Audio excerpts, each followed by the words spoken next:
सिगी Punnett square भो तोरम क्रे हाइतारे बुको अदुगा Punnett square की डायग्राम अमा यावे हाइतारे बुको अदुगी मतंग एक्सप्लेनेशन अम तोरम सी अदुगा अखोय मखा तब तौसे बुको सो पुनेट स्क्वायर की नंगा साइगी सिदा डायग्राम अम पिए बुको सि नंगा साइगी phenotypic ratio genotypic ratio की मतंग पिरमे बुको सिमसो हाइपेट पलमे बुको हाइपेंग से phenotypic ratio से नंगा साइगी तोल का द्वाफ खतने बुको सिदे कोइना उरिसे मागी रेशियो ना 3:1 दे लई हाइतारे बुको अदुगा अमना कनानो जीनोटाइपिक रेशियो ना क्या लइगे हाइतारगदी capital T capital T capital T small t small t small t phenotype sorry genotype अहुम ने हाइतारे बुको 1:2:1 की रेशियो द लई हाइतारे बुको ओके सिमा लई नत्रा अदगी मखा ताबसिना कनानो हाइतारगदी सिगी pull-up सिगी phenotype genotype सिगी Punnett square की एक्सप्लेनेशन आया मने बुको ngasi क्लास तो बुदोइसे बुको अदुगा खोना मैथमेटिकल पॉइंट ऑफ व्यू दा आयाम focus tawrakani haitare buko ngasi ki class hai. So from the Punnett square it is easily seen that 1/4 of the random fertilization sina lead to kanano capital T ko kari na mana hai se mulak se buko khoi ngarang ki Punnett square do haibet han yega khise haitare buko ngarang ki khoina Punnett square sumaina square box ama changre haitare buko sigi square box sida kamai tawge haitare gadi nakana madana game thamena trane khoina tawrise okay सुमाइना अमतगी यगा खिगे बुको माइना box अमगा हापने बुको खोइदा ओके सुमाइना रैंडम फर्टिलाइजेशन गे अखोगी प्रोडक्ट हाइतारे बुको नकनमदना मेल सोम नकंदा दम मेल हापने हाइबे लेते सोम नकंदा दम फीमेल हापने हाइबे लेते बुको सिदि जस्ट रैंडम ने हाइतारे बुको सिमसो हाइबे खंजलो बुको अदगी माइदा लाइन अम त सिंगे बुको ओके ऑलमोस्ट ओके ओइरेका सिदा कनानो हाइतारगदी कैपिटल टी का सोमना कंदना small t capital T small t का कैपिटल टी ले रहे सिदा capital T small t capital T small t small t small t हाइतारे बुको रैंडम फर्टिलाइजेशन तो बगी नंगा साइकी ओइबे आबा पॉसिबल जीनोटाइप नातने बुको सिदगी 1/4 of the random capital T सी हाइतारे बुको सो कैपिटल टी से क्या होगी हाइतारगदी मचा मरी हाइता मखन मरी हाइतारेबुको 1 2 3 4 असिदा क्या यागुनो हाइतारगदी मरी सिगी मनुंग क्या याउगे हाइरगदी अमखते यावे हाइतारेबुको और करिगुम्बा कांदसु सी परसेंटेज वेना हंग पुसु या हाइतारेबुको परसेंटेज वेना हंग अकांदा नंग साइगी 1/4 से मल्टीप्लाई दौजलमो कनादा 100 का हाइतारेबुको अदु तारगदी नंग साइगी 25% ताने हाइतारेबुको सिमसवाइ पे खंजलोबुको अदगी अमना 1/2 सिना कना कैपिटल टी स्मॉल टी ओरी कइनो 1/2 लाई से मियंग से बुको सिदा कैपिटल टी स्मॉल टी का कैपिटल टी स्मॉल टी से क्या याओगे सिगमा का याओइ नत्रने मरी सिगे मनुंदा अनि याओइ का अनि याओबा मीन्स नंगा साइगी खोइना सिंपल होल नंबर रेशियो द थंबा तारगदी 1/2 को नंगा साइ ककनारगा अद परसेंटेज हारक तारगदी नंगा साइगी 1/2 into 100 इन हारक तारगदी इक्वल टू खोइना 50% इन हाइबी हाइतारे बुको अदगी अमना करी हना हाइबना मियंग से बुको so and 1/4 of the capital sorry small t haitare buko small t gina kyano haitare gadi mari gi mungda amakti yawe haitare ko sri uisne buko ado magi percentage puthoro haitare gadi sab manana 1/4 into kyana hapya gi haitare gadi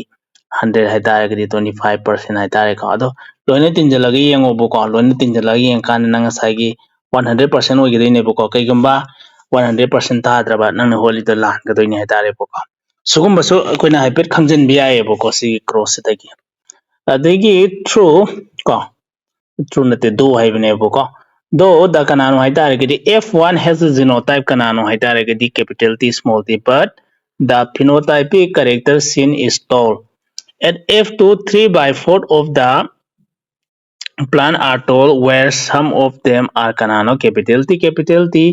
while other are capital T small t haitare buko f1 dana khoina urisi kanano haitare gadi loina mak tol loire sine buko khuna haigado se buko adu f2 dadi tol su yauri buko tol yauri f2 gi tol se kamain tawraga yawuno haitare gadi sugumma makhanani yawi haitare buko phenotype inga kanda sina tol loire gani adagi sina kanano haitare gadi nanga saigi dwarf oigani haitare buko sineba man haise buko tol kangu amana kana oigedaba capital T oiba adagi tol kangu amana capital T small t oi sinebuko haisebuko externally okay mana sidi am fajaba point am hairammebuko nanga sagi genotype ki matangda it is not possible haitarebuko not possible to distinguish between the plant with the kanano haitaragidi capital T and capital T small t mana hairisi karino haitaragidi sida pambi am leirena sumaina hairesebuko sumaina siga chap manaba pambi am sumaina leirena hairesebuko anima kaidorena hairaseba tolnena hairaseba tolnena hairesebuko adu nang mapandagi sina capital T small t ni sina capital T ni sina nang haiba ngamoi sinebuko mana hairise okay si khone so haiba sungam ngamoi sinebuko kayino haitaragidi genotype haibadudi magi gen ge level da yagodoini gen ge level dudi khoina minna hetu uba ngamoyeboko mapanda uriba ꯑꯩꯈꯣꯏꯒꯤ ꯁꯛꯇꯝꯗꯣ ꯐꯤꯅꯣꯇꯥꯏꯞꯇꯨ ꯈꯛꯇꯅꯦꯕ ꯑꯩꯈꯣꯏꯅ ꯉꯁꯥꯏꯒꯤ ꯑꯩꯈꯣꯏꯅ ꯎꯕ ꯉꯝꯒꯗꯣꯏꯁꯦꯕꯀꯣ ꯖꯤꯅꯣꯇꯥꯏꯞꯇꯨꯗꯤ ꯎꯕ ꯉꯝꯃꯣꯏ ꯍꯥꯏꯇꯥꯔꯦꯕꯀꯣ ꯑꯗꯨꯅꯦꯕ ꯅꯪ ꯉꯁꯥꯏ ꯁꯤꯗ ꯍꯥꯏꯔꯤꯁꯦꯕꯀꯣ adagi hence with the genotype pair capital T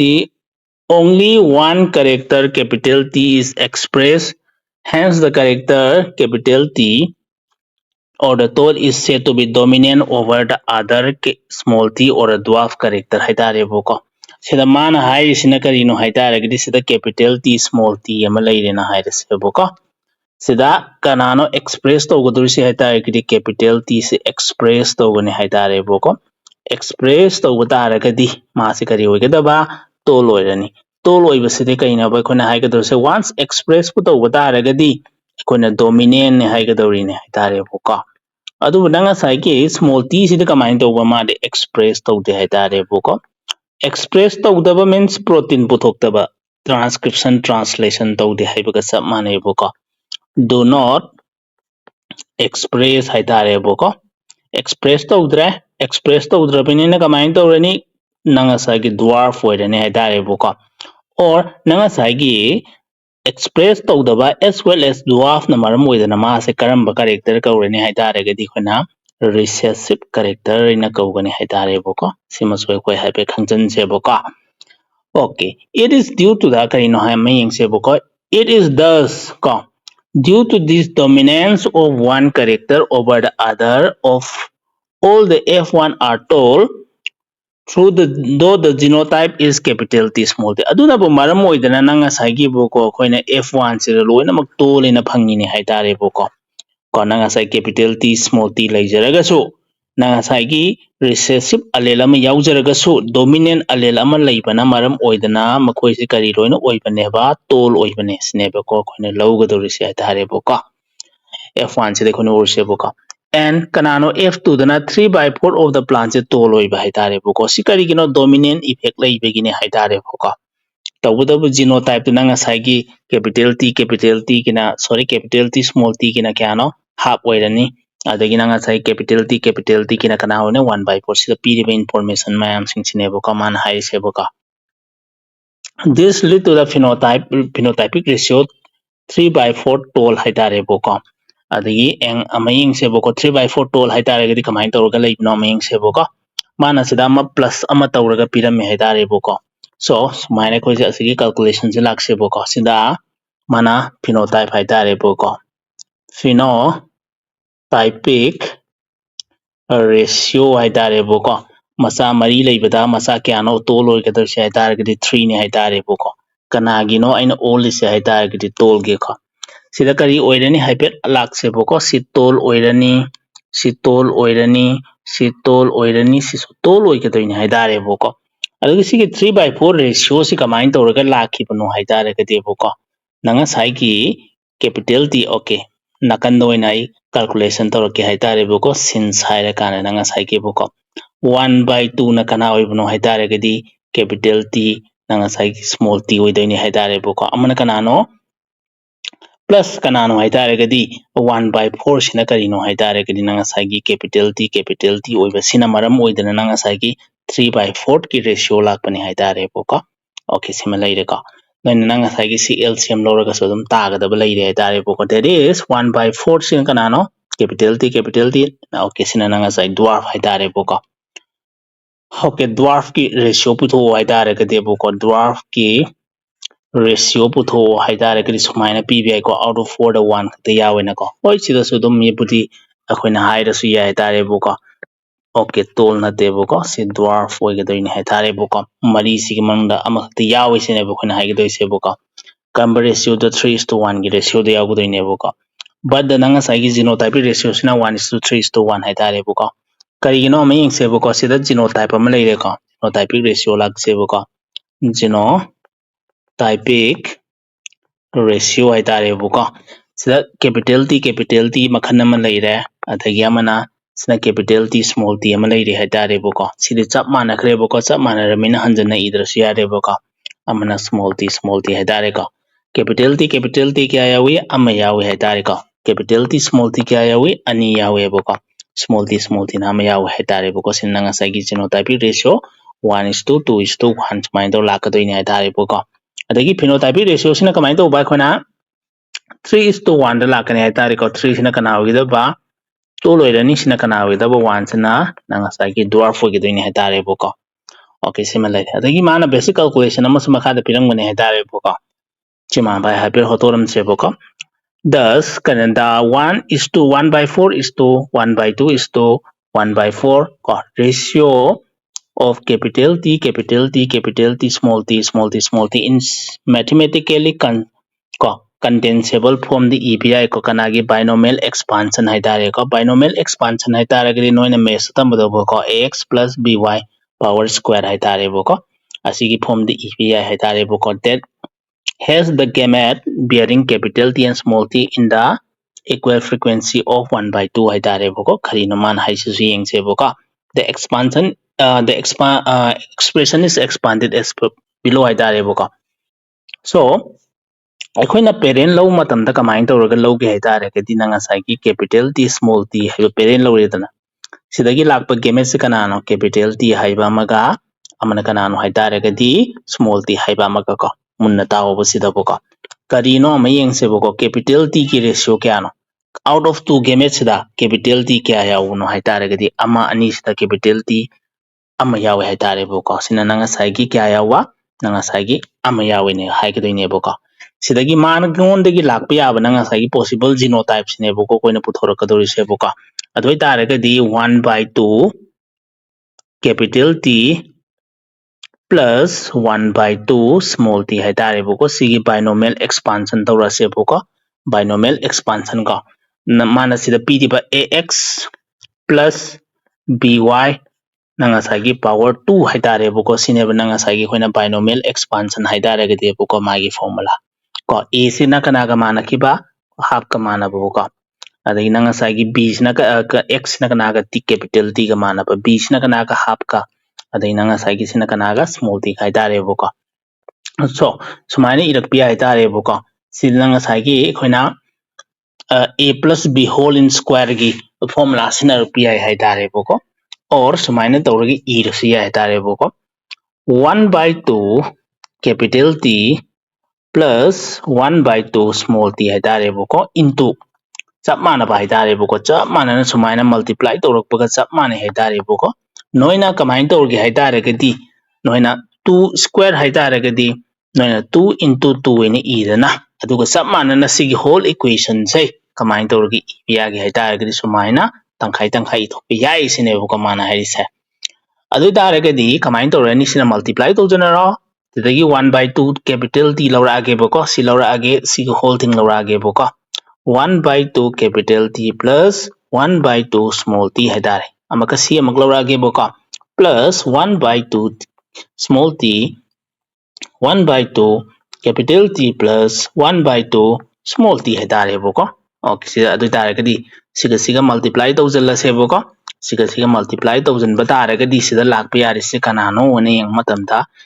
2 2 r4 lairamgani haitare boko adagi amana kanano 1 1 ja 1 ko capital T sumain to lane boko plus sisina amaka sida multiply tawrase boko dui taragadi 1/4 kanano capital T small t tare ko plus somna kangi amagla se boko 1/4 kanano hai taragadi capital T small t plus sina sida multiply to taragadi 1/2 kanano sorry 1/2 nate ko 1/4 hai gadabne boko 1 by 4 small t haitareboko hadu ama laseboko 1 by 4 capital T lere si edi manai ko natra manai natra ne manaba taragadi nangna sumain tori ibe yaramdo maleboko 2 into 1 by 4 capital T small t plus kanano 1 by 4 small t adu taragadi sina makak na biyaramani na khoina ka reduce to biyaramani ko 2 to r 4 ena aduna bu nang sumain to lakadabuko 1 by 4 capital T plus kanano 1 by 2 capital T small t plus 1 by 4 small t sumaina nang asai expansion nama phange dunebako khoina haigadorise plus 1 by 2 small t ki binomial expansion da kana phangagi haitaragidi sugumba equation ama phange sinheboko aduna haigadorise punet square relaxeboko punet square da ki la asu samana ta kadoriyeboko kaigino haitaragadi ekhona sigi punet square sai haibet putharakeboko makhada aduda ka yengseboko mana pirisi mathematically chumba yabra asineba haigadoiseboko sidaneba Mendel si angau ba kana treat tawramiseboko biology da maths ki problem mayam asugumba solve tawrpa haitareboko okay so haibet sima kitang mutat khigeboko yana clear oinabai damakta ko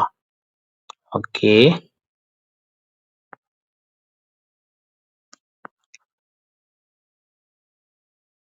okay yare ko adu taragadi nang asai capital T ki kya ko mari sigi manungda amma ani ahum mari sigi manungda kanano haitaragadi mana oigadori sa sinang asai 1 by 4 haitare ko sugumba kangu sina kyano ani yaubani nang asai 1 by 2 ni khoinga sai ta hitune boko small t na kyano nang asai ki 1 by 4 oigadoi ni haitare boko mathematically whole azu ya yesine boko khona haigadoi se boko so sida mana pyramid ko final equation da 1 by 4 capital T 1 by 2 capital T small t plus 1 by 4 small t mathematical expansion tawrasi yai haibaga chap manai boko okay karim ta luna khanjaluno haitare boko adigi makha amuk ta se boko theory rom da lakse Mendel self-pollinated the F2 plant and found the dwarf F2 plant continued to generate dwarf plant in the F3, F4 generation haitareboko he concluded that the genotype of the dwarf was nangasagi homozygous small t he what do you think he would have got he would have got had he self pollinated F2 plant haitare ko kaino ma haise mayeng sebuko so ekhona cross ama tawre cross kare kanamba cross capital T maga parent leire ko sina magi parent duni haitare boko amna small t haitare boko sidai kamain tawre f1 la ko ai dare f1 la ge boko f1 da capital T small t fangi natrane adagi amana nanga sai f2 tawre ko selfing tawre sida self pollination tawrakanda kaidauba haitare nanga sai ki 1 by 4 capital T phange adagi amana kanano haitare 1 by 2 capital T small t adagi amana kanano 1 by 4 nanga sai ki small t sumain tawra phange dana sida f2 ne buko ama f3 amak lakpusi ya haitare buko f3 na amaka nanga sai ki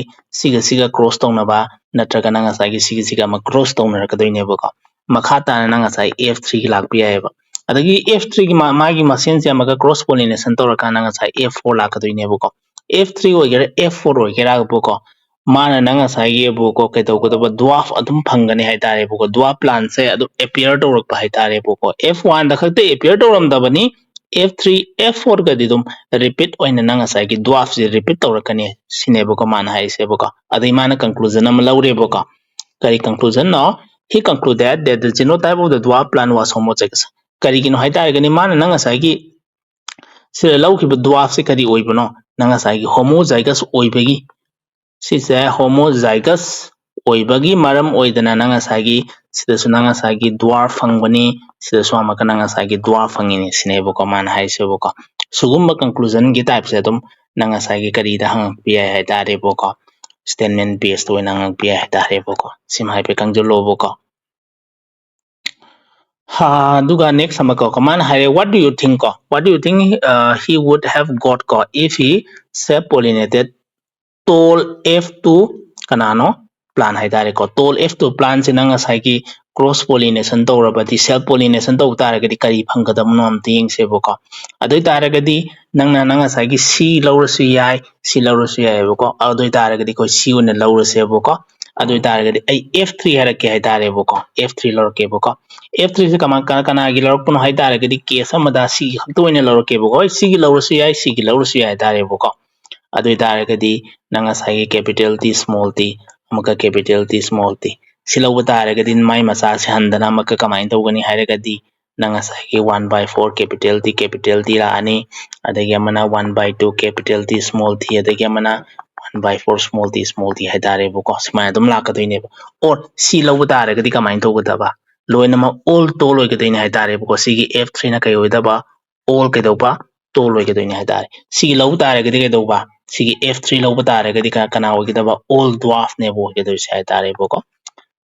okay F3 is masa matanta self pollination tawgadaba haidare boko adu taragadi nanga sai all dwarf ne ba phangadoise boko sigi answer ne busida pyramid haidare boko adagi next among lakse boko test cross ki idea ama piramani aduduga khoi law of dominance ki akhoi gi kari theory si ona puthalakadoine haidare boko from the preceding paragraph it is clear that though the genotype ratio can be calculated using mathematical probability by simply looking at the phenotype of a dominant trait it is not possible to know the genotypic composition okay koi mamang desu khanga haigre boko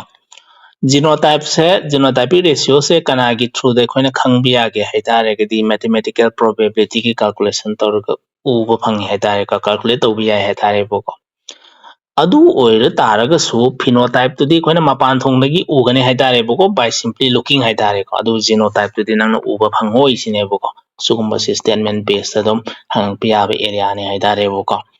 adigi makha amang ta si that for example whether a tall plant from F1 or F2 has a capital T or small t composition cannot be predicted haitare boko mana cross story paduda kamai to bun haitare gadi sema cross story na haire se boko amna cross story na haise boko smai gi macha sina kamai to ba sumai na puthore na haire se boko nang khangba ngamoi ba si capital T ni se small t ne haiba ngamoi na traga capital T oi ase nang na haibu su yang ngamoi haitare boko genotype se nang predict tawba ngamoi haitare boko therefore to determine haitare boko adubu sida lawri si capital T oibra na traga capital T small t oibra haina nang na puthoke haitare kadi cross amai khoi sinna ne haitare boko sida kana no haitare kadi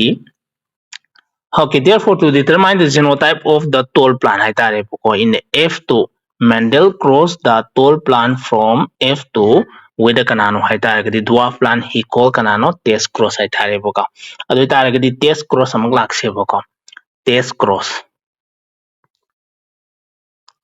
cross ki phajaba amako kanano haitare kadi sida tawgisu se F2 gi kanano tol haitare boko siga kanaga cross toba magi recessive oiba parent haitare boko dwarf plant haitare boko dwarf plant haitare boko dwarf plant haite ate kanamta nate boko recessive oiba parent tuni haitare boko okay tools na makhan ani lakpasu ya haitare boko tools sidi koina khangani small t oire na khangani haitare boko karina dwarf oitare gadi recessive condition khakta to oi boko adubo sigidi predict tawba ngamde boko either capital T oibe na traga capital T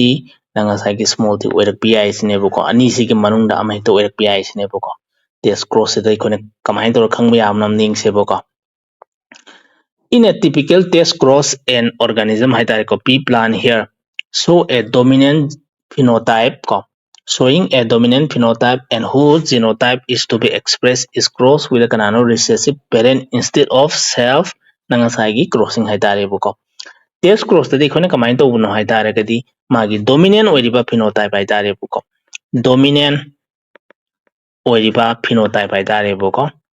phenotype siga kanaga cross to buno haitare kadi recessive parent haitare boko recessive parent sidadi akhona self pollination do biya de haitare boko self pollination se akhona do biya de haitare boko is not allowed haitare boko test cross to matam da de boko adigi and then makha amang ta seboko the progenies of such cross can be easily analyzed and predict the genotype of the test cross ko figure mana sida 4.5 am the pyramid hai ko the result of the test typical test cross where violet color flower W is dominant over kanan hai tare kadi white color flower small w hai tare boko sida nanga sai ki diagram am piramane boko test cross ki tawri ni hai tare boko sir lak se boko mana cross tawre kana ki marakta nanga sai ki boko okay hujiki do kana no ma hai bido result of the typical test cross where violet color flower hai tare ko capital W hai tare boko violet color flower se okay adu di kari no ma yeng se boko okay violet color flower hai re ke silai re boko violet color flower hai tare boko si sa kamai to ba hai tare ke di mana test cross to re boko with kanano nanga sai is na ko mayeng ke the result of the typical test cross of the violet color flower capital W is kanano dominant over the white color flower small w hai tare okay kari na ai se mayeng lakse boko sida magi genotype se khangdre hai na hai boko ma si capital W oirambi ai natraga kanano capital W small w oirambi ai adugi ne ba khangdre hai bigi ne ba mana question mark hai se boko noina se message tha matamda khangdre hai ra question mark to wedana adugi ne ba mana question mark and hapam mi se hai tare boko so sida kamai to uno hai tare gadi si interpretation se mayeng se boko if karigumba mana erroni pi bagi meaning lak se boko ma se si oirambi ai sine boko si oirambi ai sine boko si oiramba taragadi kanano aina lawgadaba parent se recessive parent lawgadaba hai tare boko recessive parent lawgadaba hai tare boko sab mana somna kandasu kanano recessive parent ne lawgadoise boko adugi yam phajaba mawong amda ithorake boko adu taragadi sigi capital W taragadi pana gamet puthorani capital W haiba manatrane okay white makhan amakhtane puthorakadoise boko adu small w sidi nanga sai recessive parent nei lakadoini adana kamai tawba capital W small w capital W small w hai tare boko sidari kamai tawne flower loina violet oine snet boko ada interpretation se sigi interpretation se kaino unknown flower is kanano hai tare gadi homozygous dominant hai tare boko so nanga sai gi sidane be khona lakadoise hai tare boko if karigumba flower do loina mak violet oiraba means sida kaino ugadur se dominant all are dominant oiraba all are dominant oiraba hai tare boko amaka su sigi araiba mong da maka yega ke boko all dominant oiraba nanga sagi sigi test cross to matam da adu taragadi unknown oiriba kanano nanga sagi boko flower do kanano unknown oiba genotype hairese boko genotype to kana oibia gi hai taragadi nanga sagi homozygous dominant oine hai tare boko homozygous dominant hai tare boko adagi nakana mada karigumba sida ko yam pajargadori ko sida de so capital T is sorry capital W small w oiraba adu tare man kemet mathak makhan ani puthorni capital W haiba ma small w haiba ma sidagi di recessive parent ina small w low se boko aduga kamain tawra lakani hai tare gadi sida nanga sai gi sida kana uba hai tare gadi tangkhai amana white oirani tangkhai amana kana oiba violet oiraba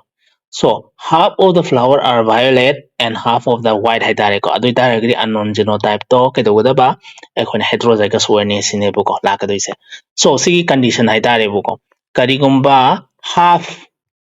china nanga sai gi boko half are dominant oiraba adagi half are recessive oiraba are recessive hai tare boko adu tare gadi kedogadaba unknown genotype se unknown genotype se kari oigadaba hai tare gadi heterozygous oigadaba hai tare boko heterozygous oigadaba boko okay sigi context oina kamai to uno hai tare gadi swai do ne lawrak hai tare boko for example kari no mon lakse boko sida pambi am lawrena lawrase boko khoina pambi am lawrase boko ma se smain to ka lairen hairase boko ai capital T rom da lake boko capital T okay si lakhi roise boko dagi amana smain to rena hairabo sidi dwarf oire khange ko sidi dwarf oire natrane dwarf oire pini nanga small t oire mane sine khona predict to bangam meba aduga ani se cross tore kana kana fange f1 fange F1 sida pambi si kamai to no hai tare ke di na ngasai gi capital T okay capital T hai ro se ko wang abani ne khona to le na hai se ko to loi ba se khona khang bangam dre hai tare ko ma se karino capital T oiram bi ai natraga kana ne ba capital T small t oiram bi ai khang dre hai bani ne khoi ju question mark am hapa ma se ko lari ka mana na ngai gi hai tare ko question mark am hapchala ma se ko karino si oiram bi ai natraga si oiram bi ai tare ko test tawra se ba test tawge hai tare ga di sigi na ngasai gi F1 masa siga magi recessive parent siga cross tawra se hai tare ko kamai tawra cross tawra pi amna miyeng se ko okay so I did am interesting ore gane ko okay se general rule lamaga sin ina haira ka doine hai tare ko okay makha da hap kadam ne ko general rule lama ko establish tawba ngambram ding se ko adugi any question hang pa kana khumba yana bai damak ta ko adu taragadi toll ne haire ko toll ne haire toll siga kana ka cross to ba haida ragadi nanga sagi siga dwarf asiga cross to godai ne boko small t haida re boko sida nanga sagi boko khoina uba ya ba probability makhan ani haida re boko sida all se kai oi ba haida ragadi toll oi raba amna kana hoi ba haida re all se okay all dwarf haide boko half are tall and half are dwarf and high se boko half are tall and kaigumba amana plus kanano half are dwarf oiren hairase buko adu itaraga si oisina nanga sai magi genotype se kai kado ba kai oigedabno haitaraga di homozygous dominant ne sine buko na haigado se buko aduga sina kari haigada ba nanga sai ki heterozygous na haise buko si koina pan gibdo buko heterozygous condition tang hai phangene haise buko or and then sumaina question nama pira aba nangon da haitare boko question nama pira aba yan ta ngam ram de ngo boko question nama pira ma ba sida nanga sai ki capital T okay to le na haire se boko sina kana no haitare gri dwarf ne na haire se boko sida ka main to no haitare gri mai masa ma phange F1 da boko tol oire na haire se boko tol oire na haire se ka adudagi kamai to ge haitare magi genotype se ai khangdre haitare ko question mark aduga okay mana ngasai gi test cross ama tawre hai tare boko sida ko na test cross ama tawre boko test cross sida kamai to uno hai tare ka di sumaina phangin hai se boko all are to laina hai se boko all are told oi tare ka di magi genotype se si F1 gi tol si gi genotype se kya kai oi do mal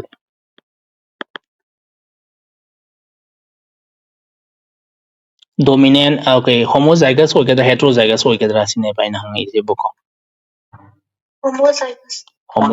okay homozygous oi dene boko very go homozygous hai tare boko chamana ba condition ama klawra ke boko question nama da sumaina hanga aba na koi da boko sumaina question nama hanga aba ko mana na question nama okay swaida no se boko question number 2 na hai se boko sumaina cross to roba adin nang sai ki sida mana ke doge hai tare test cross ama to roba ko test cross ama to roba test cross to matam da kamai to ge hai tare di sumaina half are tall and half are kanano hai tare di dwarf oiraba adu tare di nang sai ki sigi question mark se kari oge da bano dominant na homozygous na heterozygous heterozygous oidine boko heterozygous oidine tare ko question se sumaina dum hangjalak bi ai tare boko adu tare di general rule se kari no hai tare di sidai ko na khangba ngam hai tare boko sine ba nang sai ki general rule hai tare boko okay sida na kanano ina cross to godab sin laki boko general rule sembiana ba idam ta hai tare boko sina nanga sai ki dominant show tawraba dominant phenotype show tawraba phenotype show tawraba ko sina kana show tawraba recessive phenotype show tawraba phenotype show tawraba ko adagi sida lakadab sina kana no haita gadi all dominant oiraba all loinamak dominant oiraba haita rebo ko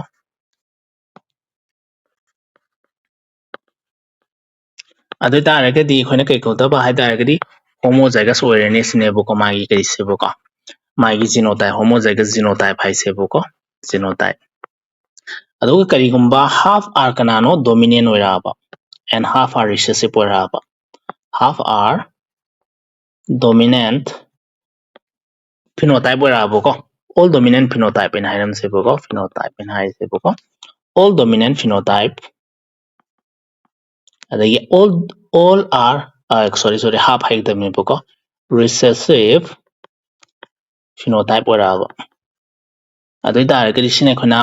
heterozygous kanano haidaragadi genotype ko gudoine haidarebako phenotype yang kana genotype khona calculate tawbagi wari ni haidarebako sine bana ngasagi akhona test cross na haigadoi se haidarebako sina test cross haidareko tawbutabu recessive genotype se kanano haidaragadi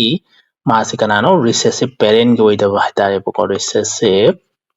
parent की ओइदबा हाइतारे Boko अदगी अमना कनानो हाइतारे सिसना कनानो हाइतारे सिगी से dominant phenotype से माजी F1 की ओइरक पीआई F2 ओइरक पीआई F3 ओइरक पीआई एनी ओइनिंगबा मु ओइबी याई हाइतारे बोको सिना बोको ऑफस्प्रिंग इन हाइसे बोको सिना मा कोने जनरल रूल लमा कोने सागतपा हाइरो दो हाइतारे बोको सी ओइदिने बोको and then makha amata asiboko kari information laibano na boko by using Punnett square try out the nature of the offspring of the test cross okay huji khone tawbuduni haitare boko what ratio did you get haitare boko hado taragadi ipet mana test am tawam sai haitare boko hado taragadi sigi box doina lakse boko okay sida nang asai ki man hangdo kanagi na Punnett square try the offspring test cross what ratio do you get haitare boko hendok thoidok na khoi khara mayeng am sai tare boko sida phenotypic ratio kyano phenotypic ratio hai tare boko phenotypic ratio se kya oi kadori hai tare kadi akoina violet hai tare boko violet is to kanano hai tare kadi white and low se hai tare boko violet kyano mari ki mangno loin mari hai tare boko to tare kadi 4 is to white kyano 0 hai tare boko adu itaragadi nanga saigi kyano ikhoina 1:0 ina mak samjalak pi ai tare boko 1:0 phangaba yaraboko 1:0 phangaba adugumba oitaragadi nanga saigi c sine lawbi ai dominant ko or dominant draga okay c kara phajabu wale ko sumaina 1:0 oiraba phenotypic ratio da oitaragadi unknown genotype to homozygous awareness ne ai tare boko aduga amana kana genotypic ratio am lakse boko genotypic ratio se zamana ramgadau male haidare boko so sigi genotypic ratio genotypic ratio haidare ko genotypic ratio si capital W small w haidare boko loina ma yauri na tra do tare gadi minus 1:0 ina ne so phenotypic ratio so genotypic ratio so 1:0 la ba adu tare gadi homozygous condition di phangni sine bo hona haigadu ise boko aduga soma kan case tam lakse boko karigumba ananga saigi अखोई heterozygous condition भंगा तारगदी कई लापनम thing से बोको सिगी phenotypic ratio को phenotypic ratio है तारे को सी तारगदी कनानो व्हाइट इज टू कना होइदबा वायलेट है से बोको व्हाइट इज टू वायलेट है से बोको व्हाइट क्यानो है तारगदी अनि ने को वायलेट क्यानो अनि ने अदो 1:1 तारे को अदे तारगदी 1:1 तारे अदगी अमकना कनानो जीनोटाइपिक रेशियो म पुथोरक से बोको सिगी genotypic ratio Gino typic ratio sina amaka kamai tawno hai taragadi capital W small w okay loina capital man kre boko small w is to capital W sorry small w ko small w erba ko sina nga sagi kyano ani yawi na trana do taragadi 1:1 tane boko kai gomba 1:1 taraba adu taragadi nangna haibya kaduri se unknown genotype se heterozygous oine sine boko hona la kaduri se boko homozygous oigana or sida amaga rule ama hapsalam bi ai tare boko so sida kamai to no hai tare gidi rules hai phenotypic ratio genotypic ratio hai phenotypic adagi genotypic ratio hai genotypic ratio se kya hoigi hai tare gadi 1:0 oirkadoi hai tare boko adagi somna kandana amaka phenotypic ratio sine kya hoini hai tare gadi phenotypic ratio siga amana kanano genotypic ratio siga kya hoigi hai tare gadi boko 1:1 ꯑꯣꯏꯔꯛꯑꯕ ꯑꯗꯨ ꯑꯣꯏꯇꯥꯔꯒꯗꯤ ꯅꯪ ꯉꯁꯥꯏ ꯍꯦꯇ꯭ꯔꯣꯖꯥꯏꯒꯁ ꯑꯣꯏꯅꯤ ꯁꯤꯅꯦꯕꯀꯣ ꯍꯌꯦꯡ ꯀꯣꯏꯁꯟꯗ ꯁꯨꯃꯥꯏꯅ ꯇꯧꯔꯒ ꯂꯥꯛꯀꯗꯣꯏꯅꯤ ꯍꯥꯏꯇꯥꯔꯦꯕꯀꯣ 1:1 ꯀꯥꯏꯅ 1:0 ꯀꯥꯏꯅ ꯂꯥꯛꯀꯗꯣꯏꯅꯤ ꯍꯥꯏꯇꯥꯔꯦꯕꯀꯣ ꯑꯣꯀꯦ ꯁꯤꯅ ꯑꯩꯈꯣꯏꯒꯤ ꯀꯔꯤꯒꯤ ꯇꯦꯁ ꯀ꯭ꯔꯣꯁꯀꯤ ꯃꯇꯥꯡꯅꯤ ꯍꯥꯏꯇꯥꯔꯦꯕꯀꯣ ꯑꯣꯀꯦ ꯁꯤꯗ ꯃꯇꯦꯛ ꯑꯃꯇꯪ ꯂꯧꯊꯔꯝꯁꯦꯕꯀꯣ ꯑꯗꯨꯒ ꯂꯣ ꯑꯣꯐ ꯗꯣꯃꯤꯅꯦꯟꯁ ꯄꯥꯏꯕ ꯌꯥꯅꯕꯒꯤꯗꯃꯛꯇꯀꯣ ꯈꯔ ꯇꯞꯅ ꯆꯠꯀꯦꯕꯀꯣ ꯈꯔ ꯇꯞꯅ ꯆꯠꯀꯦ ꯁ꯭ꯋꯥꯏꯒꯤ ꯃꯇꯥꯡꯁꯤꯗꯤꯕꯀꯣ ꯀꯔꯤꯒꯤꯅꯣ ꯍꯥꯏꯇꯥꯔꯒꯗꯤ ꯊꯨꯖꯜꯂꯨꯕ ꯌꯥꯔꯣꯏꯕꯀꯣ ꯍꯦꯟꯅ ꯉꯥꯎꯈꯤꯅꯦꯕꯀꯣ based on his observation ꯍꯥꯏꯇꯥꯔꯦꯕꯀꯣ monohybrid cross ko Mendel proposed to generate rule for the consolidate ko his understanding of inheritance in monohybrid cross haitare ko lo khara mana nang sai gi puthore haitare boko generate oiba rule haitare boko to generate rules haitare boko kadai dagi monohybrid cross dagi boko kana no sini question nang kadori si ahan bana principal or nang sai law of inheritance haitare boko sigi law ahan ba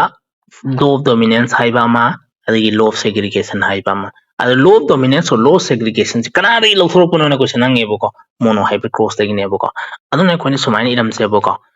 law of dominance and amana law of kanano segregation ko segregation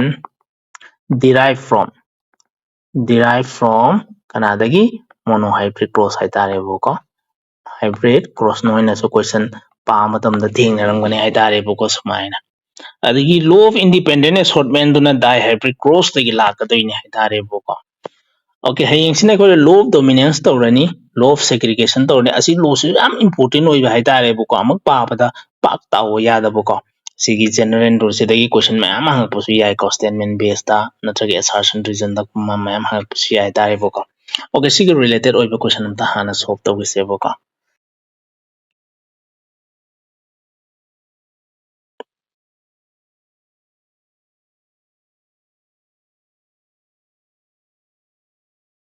okay question number 30 sida badana nana kumba yare haitare boko question number 30 sida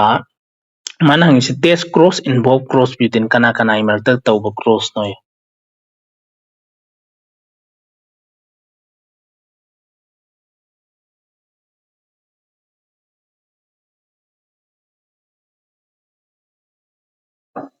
larik ta hairam bodo adu point do oina kumakadabane boko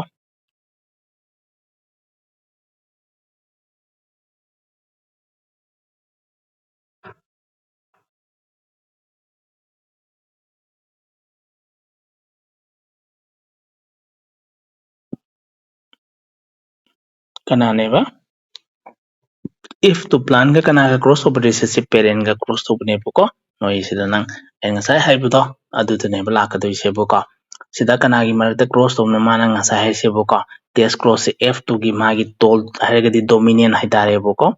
dominant se ga kana ga cross to ba dwa plan haigadi recessive parent ga cross to ba haitare boko sine ba mana exact hangi se haitare boko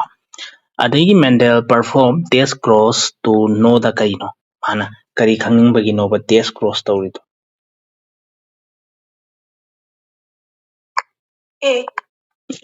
genotype of nangasai F1 genotype of F2 oiramdau male ko mana tawrido boko ei lakse boko karino khona ngasai haikibudo sida ko typical okay Mendel cross the kanano toll plan of F2 plan haitare ko toll plan khata hai mani capital T natraga capital T small t oye de haide boko with a dwarf plan hai ko aduna na ngasai gi kana wi kada bono hai tare gadi f2 ina lawrk se hai tare boko sugum base duna ne ba ina macha lai hai se hai tare boko duna nam kwai chum base na ngasai gi genotype of the kanano f2 khangna bai damak tani hai tare boko okay and then sidagi di kana lai when to contrasting sidagi dina ko sida law of dominance hana lai hai tare boko kitang phajaba question khatang puthorake boko hujik phawda ln gi question puthorake ko noi interest laibu taragadi khoi sida calculate tawse boko ln gi principle of inheritance and variation ko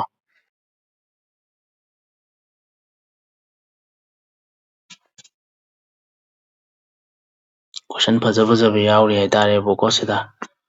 loibjani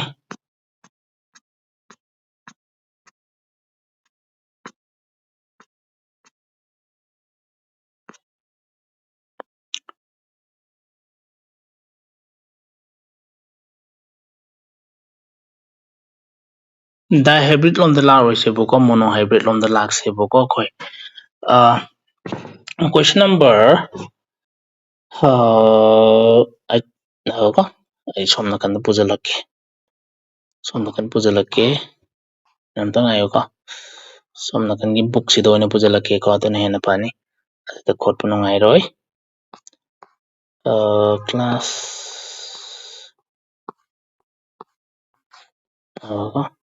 namtang ayo 2026 tarin tos.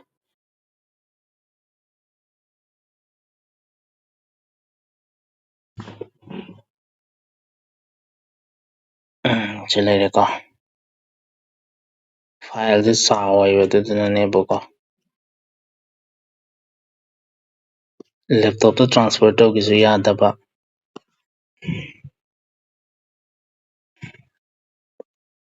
Okay, question number 5 siya tawsebo ko related oiba. Monohybrid cross ma tawri ko man haisebo ko. What is the ratio of homozygous dominant and homozygous recessive individual in F2 generation A?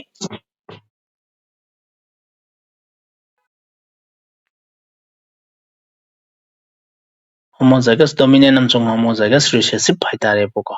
in F2 generation. 1:1.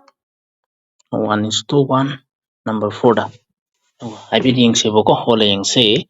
dominant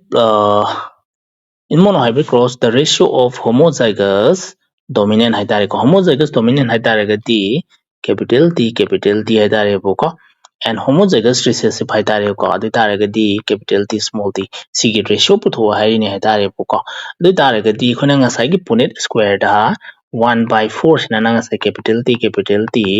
adagi amana kana no haitare gati 1/2 na kana no haitare gati capital T small t na haina trane si comparison to la loire haitare ko kakna ni sina nga sai 1 ta ni si kakna ro de tare gati 2 to 4 2:1 so do la piadra Sir, how homozygous recessive. Okay. Sorry. Okay, homozygous. Ay nagdang kalurisi buko si sinebo. Okay, sorry. Kimne buko. Okay. Chumi nang hai chumi buko natang. Kok se ta thagal ubai dare buko sina 1/4 lakpani sina 1/4. Okay, kak naragadi 1/1 tai ka. Okay, so nang chumi ka. Sorry. Dagi number 7 ni se buko. What is the phenotype and phenotype ratio of monohybrid cross?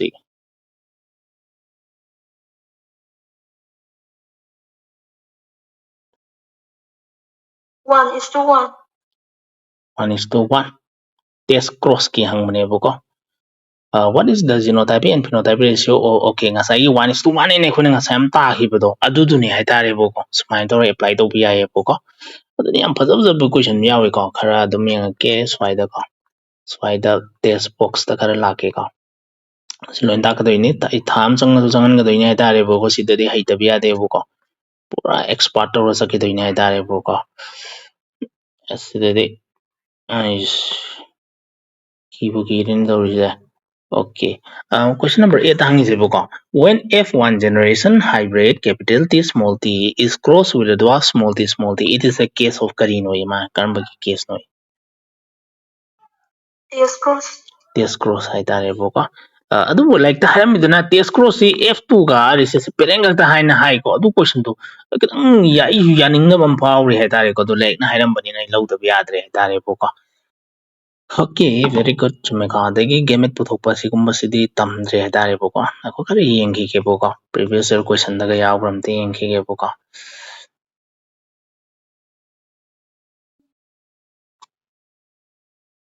Question phajab yawi genetics ke boko. Sumaina concept maza khangaudragadi boko eta yadabane boko sisiso.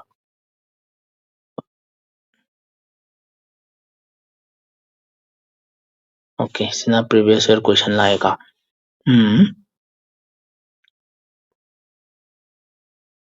Karambana monohybrid da dihybrid lamta hane yengki ke boko. Tuga hairake in P plan yellow seed is dominant over green nine high ko. if a heterozygous yellow seed plant is crossed with a kanano green seeded haitarebo, what is the ratio of the yellow and a green seeded plant you would expect in F1 generation? Simple try to monohybrid cross the monohybrid cross hoitine ka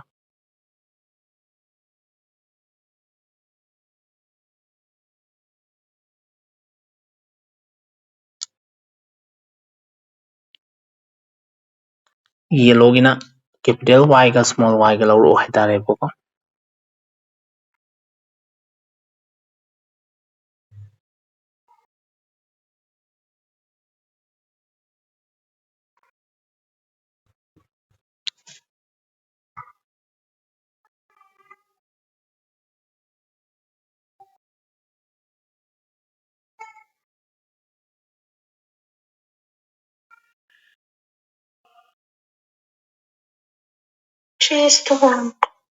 3:1 ama try tauruksebo ka mana hangise kanano ratio adu taragadi phenotypic ratio naktanebo ko hairise ahanbadana p plant yellow color sida dominant green if heterozygous yellow haitare ko capital Y small y siga cross tore kanaga with a green seeded haitare ko small y haitare ko the ratio of the yellow is to green haitare ko sida gamin makhanani lani capital Y haiba maga small y haiba maga sidina small y hota lani ko small y sina kana lani haitare gadi yellow lani ko sina kana no lani green lani haitare ko tare 1:1 ratio ta dine po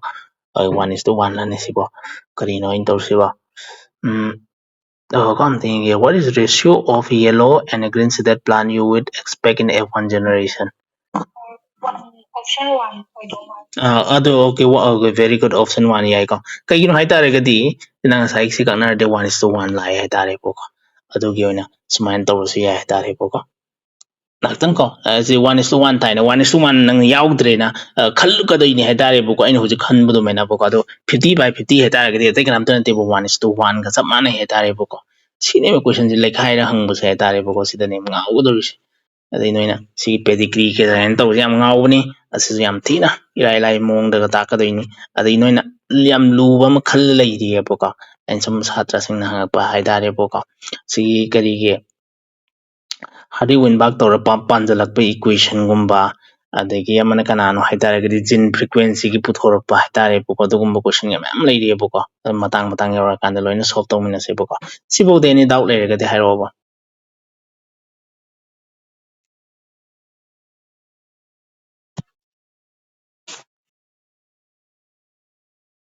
Okay, no hai ta min sa sanin tawrase po ko